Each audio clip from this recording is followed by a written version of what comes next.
Partout dans le monde, l'ours, c'est le symbole de la force brute, de la puissance sauvage. Mais dans le nord du Japon ancien, il était bien plus que ça. C'était un esprit, un ancêtre, et, chose assez incroyable, un maître de combat. La question est fascinante, n'est-ce pas? Comment est-ce que l'observation, et parfois la confrontation, avec un animal aussi redoutable, a pu donner naissance à des techniques de combat bien réelles? C'est précisément ce qu'on va explorer ensemble. Mais avant de parler de combat, il faut d'abord comprendre la place très spéciale de l'ours, le kuma, dans la culture et la spiritualité de l'époque. C'est la base de tout.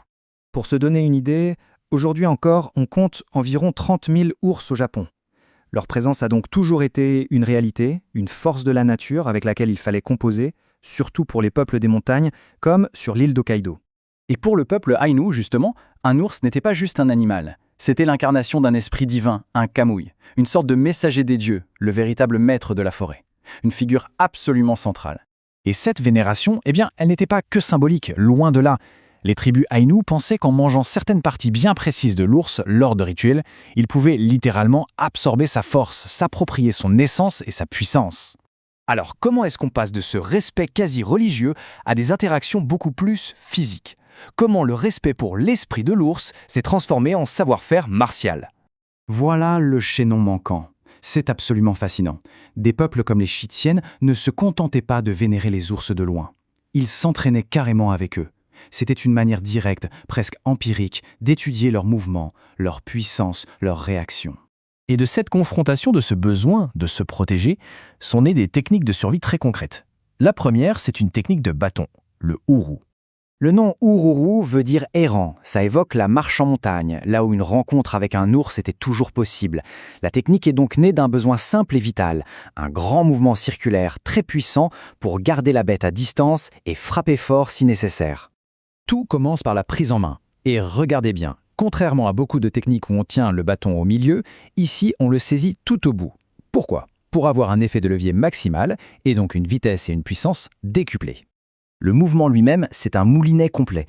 On engage tout le corps pour créer un élan énorme, un peu comme une fronde. Ici, on ne cherche pas la finesse, on cherche la puissance brute, la force centrifuge. Et voilà le moment de l'impact. Toute l'énergie accumulée est libérée d'un coup, dans une frappe descendante qui vise le point le plus exposé, la tête de l'ours. C'est une technique de survie, pure et dure. Et c'est là que ça devient génial. On voit ici parfaitement l'évolution. Le même mouvement, né pour se défendre contre un animal, s'est révélé incroyablement efficace contre un samouraï armé d'un sabre.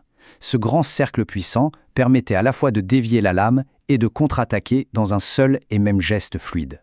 Mais l'inspiration de l'ours ne s'est pas arrêtée aux techniques de frappe, loin de là. Elle a aussi enseigné des méthodes de capture et de contrôle qui ont été adaptées de façon très maligne.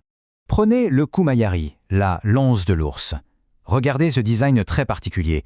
Tous ces crochets n'étaient pas faits pour tuer, mais bien pour agripper, pour s'accrocher et ne plus lâcher. Et là, on voit tout le génie de l'adaptation. Un outil de chasse pensé pour se planter dans la peau épaisse d'un ours devient une arme de guerre redoutable. Les guerriers ont vite compris que les larges manches des armures de samouraï étaient une cible idéale pour ces crochets. Une fois accroché, l'adversaire était déséquilibré, contrôlé. Et que dire du kumaguchi? Rien que le nom donne des frissons. La bouche de l'ours. L'idée ici, c'est d'utiliser une chaîne lestée pour recréer la sensation d'une mâchoire puissante qui se referme sur un membre. Alors comment ça marche concrètement? La première étape, c'est de réussir à enrouler la chaîne autour du bras ou du poignet de l'adversaire, souvent pour neutraliser son arme. Et ensuite, par un mouvement de torsion, la chaîne se resserre brutalement. La pression devient insoutenable. Une douleur intense que les anciens comparaient justement à la morsure d'un ours. Et le résultat? C'est un contrôle absolu. La douleur est telle que l'adversaire est forcé de lâcher son arme. Il est complètement neutralisé. C'est l'application directe de la puissance de la nature dans une technique de combat. Au final, qu'est-ce que ça nous raconte, toute cette histoire? Quel est l'héritage de cette connexion si particulière entre un animal sauvage et l'art de la guerre? Le point essentiel à retenir, c'est ce parcours incroyable. L'ours a commencé comme une figure quasi divine, un esprit de la forêt, pour devenir une source d'inspiration très pragmatique, un véritable instructeur qui a directement influencé l'arsenal des guerriers. Et tout ça, ça nous laisse avec une dernière question. Si ces guerriers ont su tirer de telles leçons de l'ours, on peut se demander quelles autres leçons, quelles autres innovations sont encore là, cachées dans la nature, attendant simplement qu'on prenne le temps de les observer.